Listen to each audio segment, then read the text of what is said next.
Finally bike service ఇవ్వడానికి time అయితే దగ్గర పడింది. దగ్గరే కాదు, ఇంకా వెళ్ళిపోతున్నా ఇద్దామని సర్వీసింగ్. హాయ్, హలో, నమస్తే, welcome back to our channel. ఇంకా ప్రజెంట్ నేను వచ్చేసి వెళ్తున్న ఏరియా పేరు ఏంటంటే సన్ సిటీ. ఇప్పుడు ఇక్కడ నుంచి స్ట్రైట్కి వెళ్ళిపోతే మనకు నంగర్ హౌస్, మెహదీపట్నం, లకిడి కప్పులు అవన్నీ వస్తాయి. ఇంకా అలాగే రైట్ సైడ్ వెళ్ళిపోతే మనకు కాళీ మందిర్, చిలుకూరు బాలాజీ కూడా ఇటు వెళ్ళిపోవచ్చు. మండలగూడ, జాగిరి, సన్ సిటీ ఏరియాస్ అన్నీ ఇటే అనమాట. ఇంకా నేను ఇచ్చేది ఎక్కడంటే ద్వారకా హోండాలో అయితే ఇస్తున్నా. ఇంకా మనకు కనపడేది అదే ద్వారకా హోండా. షోరూమ్ అయితే ఇంకా తెరవలేదు. ఇంకా ఇక్కడ వచ్చేసి మనకు ప్రాబ్లమ్స్ అయితే మీకు చెప్తాను క్లియర్గా. ఇక్కడ లీక్ అయిపోతుంది మొత్తం ఆయిల్ అంతా. అలాగే ఓడోమీటర్ ఒకటి చేంజ్ చేయాలి, ప్లస్ బ్యాటరీ అయితే వేయించాలి దీనికి పక్కాగా. ఇంకా అలాగే చిన్న చిన్న చేంజెస్ అయితే ఉన్నాయి బైక్లో. చూద్దాం ఎలా చేస్తారో. ఇంకా నేనైతే షోరూమ్ దగ్గరికి అయితే వెళ్ళిపోతున్నా. చూడాలి. ఇప్పుడు టైం వచ్చేసి 9:15 అయితే అయింది.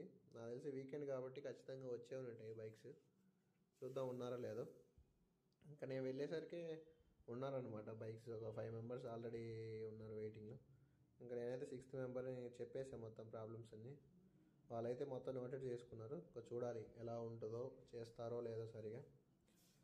ఇంకా ఇప్పుడు టైం వచ్చేసి 5:30 అయింది. వాళ్ళైతే కాల్ చేశారు రమ్మని, బండి రెడీ అయిపోయిందని. మన బైక్ వచ్చేసి ఇక్కడే ఉంది, ద్వారకా హోండా లోపలే ఉంది. చూద్దాం మన బైక్ ఎలా ఉందో, బాగా చేశారో లేదో. ఇంకా మెయిన్గా ఇప్పుడైతే బాగా చేస్తే నెక్స్ట్ వచ్చేసి ఇక్కడే చేసుకోవచ్చు సర్వీసింగ్ కూడా. ఎందుకంటే మళ్ళీ నేను ప్రతిసారి కుకట్పల్లిలో ఇస్తాను సర్వీసింగ్. అక్కడ నాకు అంతగా నచ్చలేదు లాస్ట్ టైం, అందుకని ఈసారి చేంజ్ చేశాను అనమాట. ఇంకా నేనైతే ఇక్కడ ఆగి లోపలికి అయితే వెళ్ళిపోయా బైక్ తీసుకుందామని. ఇంకా వెళ్ళగానే నా బైక్ అయితే అక్కడే ఉందన్నమాట. నాకైతే నా బైక్ని చూసినప్పుడు వచ్చే ఆనందం అసలు మామూలుగా కాదు. ఇంకా రెడీగా ఉంది మన బైక్ అయితే. ఇంకా బిల్ కట్టేసి వెళ్ళిపోవడమే.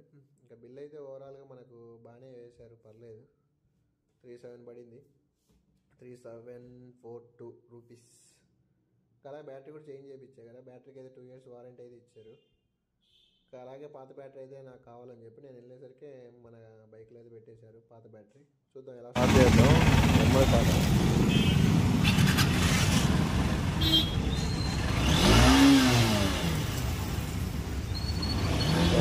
ప్రజెంట్ అయితే బాగానే ఉంది, చూద్దాం.